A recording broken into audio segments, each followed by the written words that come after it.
तो यात्री आया जाया करें इस गंगा जी के ऊपर से। एक भाड़ उसी में परचा हुआ था, नाव में वो भी चढ़ जाए, भुर भुर करे, कभी हाथ ऐसे करे कभी ऐसे करे, तो लड़के खिकी खिकी हंसे।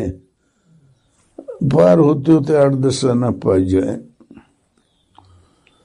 एक महात्मा उसी नाव में चढ़े, टाट लपेटे, एकदम शरीर पर अन्य कोई वस्त्र नहीं।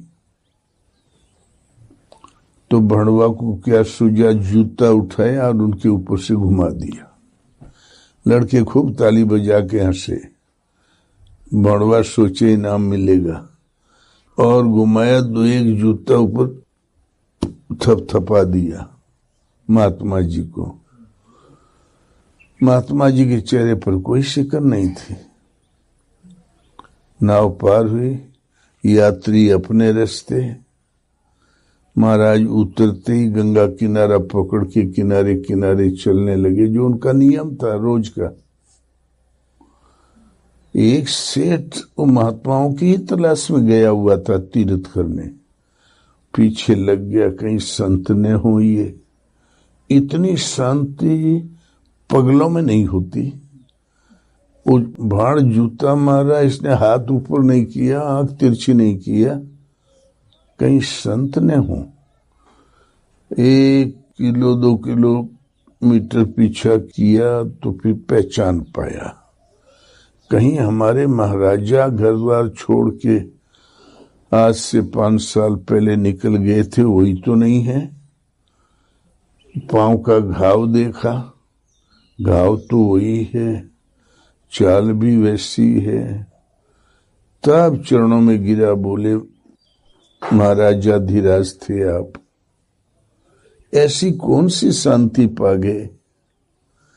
गलियों का पत्तल चाटने वाला भाड़ आपके सिर पे जूता मारा, आपके चेहरे पे कोई सिकन नहीं। ये ऋषिकेश भी आपके स्टेट के अंदर पड़ता है, पत्ता पा जाए तो उजाड़ दे, पहाड़ के पत्ता न रह जाए परिवार का। बहुत बचा है, लेकिन सोचा उन महात्मा ने, लगता है इसने सचमुच पहचान लिया क्या।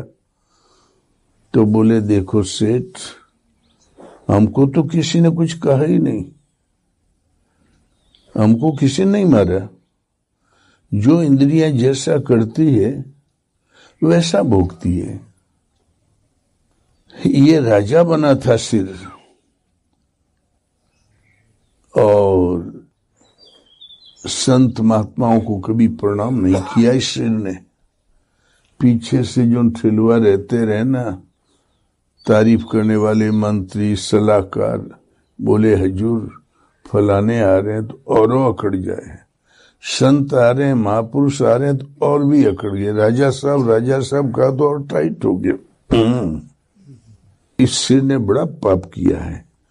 तीर्थ गया, मंदिरों में भी कभी कायदे से नहीं झुकाया। वो जन्म जन्म के चले हुए पथी को जानते हैं संसार झूठा, अकड़ किस बात की। काल जो बैठा मेड़ियां आज मसाना डीठ, अकड़ किस बात की। वो पुण्यात्मा थे। इस सिर कभी झुका नहीं, इसलिए इस सिर को दंड दिया, भगवान ने सजा दी। पांव गलती करता है तो पांव भोगता है, हाथ गलती करता है तो हाथ भोगता है, आंख गलती करती तो आंख भोगती है। जो इंद्रियां जैसा करती वैसे ही दंड पाती है। ये दंड भगवान देते हैं, हमको तो किसी ने कुछ कहा ही नहीं। तो बोले भगवान आप धन्य है, इतनी शील, इतनी सहनशीलता, भजन में इतनी प्रगति तो बिरले महापुरुषों को मिलती है। तो बड़े आदमी घर छोड़ते हैं तो पीछे मुड़ के नहीं देखते।